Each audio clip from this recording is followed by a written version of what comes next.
warahmatullahi wabarakatuh. Sebelumnya, perkenalkan nama saya Dinda Lutfia, saya dari kelas 10 PPLG 1. Di video kali ini, saya akan menerangkan materi mengenai keselamatan dan kesehatan kerja. Sebelumnya, kalian tahu gak sih apa itu keselamatan dan kesehatan kerja?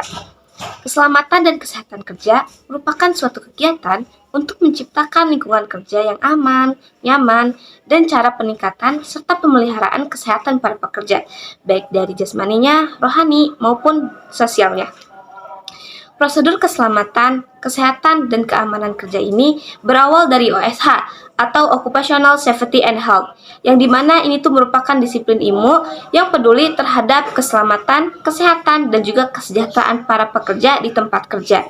Nah, itulah pengertian dari keselamatan dan kesehatan kerja ya guys. Selanjutnya, ada pun beberapa tujuan dari pembentukan keselamatan dan kesehatan kerja, yaitu meliputi 3 aspek. Yang pertama dari aspek moral. Seharusnya para pekerja tidak mengalami risiko terluka pada saat bekerja ataupun yang berhubungan dengan lingkungan kerja. Yang kedua dari aspek ekonomi. Dengan adanya standar keselamatan dan kesehatan kerja dapat membantu untuk mengurangi biaya yang dikeluarkan apabila terjadi kecelakaan di tempat kerja. Yang ketiga, dari aspek legal.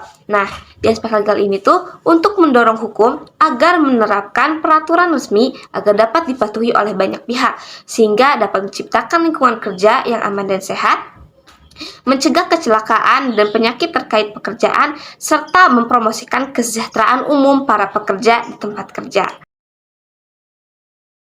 Pada bagian ketiga ini saya akan menjelaskan mengenai risiko kerja. Ada beberapa risiko kerja yang biasanya menimpa para pekerja. Yang pertama yaitu risiko fisik. Risiko fisik ini bisa berupa si pekerja itu tersandung, terjatuh dari ketinggian, tersengat oleh aliran listrik, cedera akibat pengangkatan beban yang terlalu berat atau berlebihan, atau bahkan si pekerja itu terjepit oleh mesin atau peralatan. Yang kedua, ada risiko kimia. Biasanya kan bahan kimia itu memiliki sifat yang mudah meledak dan mudah terbakar gak sih apabila terpapar oleh api maupun panas. Nah, hal ini tuh bisa meningkatkan risiko terjadinya kebakaran atau ledakan di tempat kerja. Yang ketiga, ada risiko psikologis. Contohnya seperti stres. Para pekerja bisa mengalami stres akibat adanya tekanan kerja yang berlebihan, ketidakpastian pekerjaan, atau bahkan adanya konflik di lingkungan kerja. Hal ini bisa merugikan kesejahteraan mental maupun fisik si pekerja itu sendiri. Selanjutnya yang keempat ada risiko lingkungan, contohnya seperti kelembaban, cahaya, temperatur, atau suhu. Temperatur atau suhu yang ekstrim bisa menyebabkan dampak negatif bagi kesehatan dan kinerja pekerja. Misalnya, suhu atau temperatur yang terlalu tinggi maupun terlalu rendah bisa menyebabkan kelelahan, hipotermia, dehidrasi, atau kecelakaan kerja. Oleh karena itu, pengolahan risiko lingkungan seperti ini sangatlah penting untuk menjaga kesejahteraan dan keamanan pekerja. Dan yang terakhir, ada risiko cedera otot. Risiko cedera otot ini bisa terjadi akibat adanya lingkungan kerja yang tidak kondusif. Nah, itulah beberapa hal risiko kerja yang biasanya menimpa para pekerja di tempat kerja. Pada bagian keempat ini, saya akan menyebutkan beberapa perundang-undangan, peraturan, dan keputusan yang menaungi dan melindungi keselamatan kerja di Indonesia.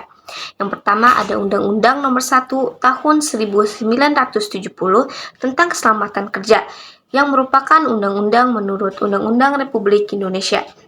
Yang kedua, ada Peraturan Pemerintah Republik Indonesia Nomor 11 Tahun 1979 tentang Keselamatan Kerja pada Pemurnian dan Pengolahan Minyak Bumi dan Gas Bumi.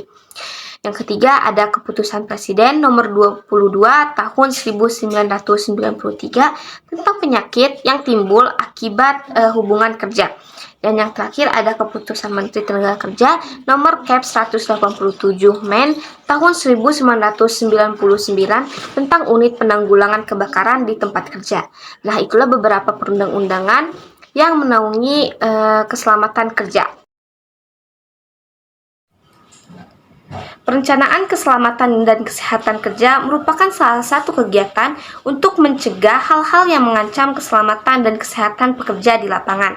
Isi dari perencanaan keselamatan dan kesehatan kerja itu yaitu yang pertama, pembebanan dan pengangkutan material yang minimal.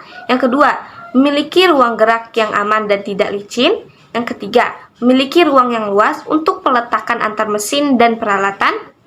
Yang keempat, tersedianya fasilitas untuk evakuasi di lapangan.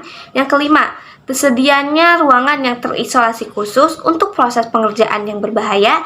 Dan yang terakhir, tersedianya peralatan pencegah kebakaran.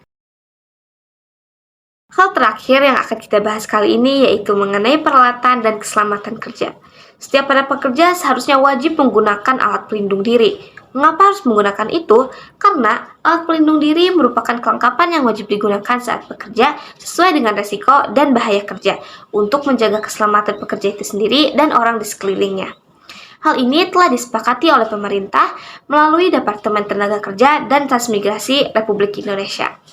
Nah, sekian video tentang materi keselamatan dan kesehatan kerja dari saya. Kurang lebihnya mohon maaf. Wassalamualaikum warahmatullahi wabarakatuh. See you next video.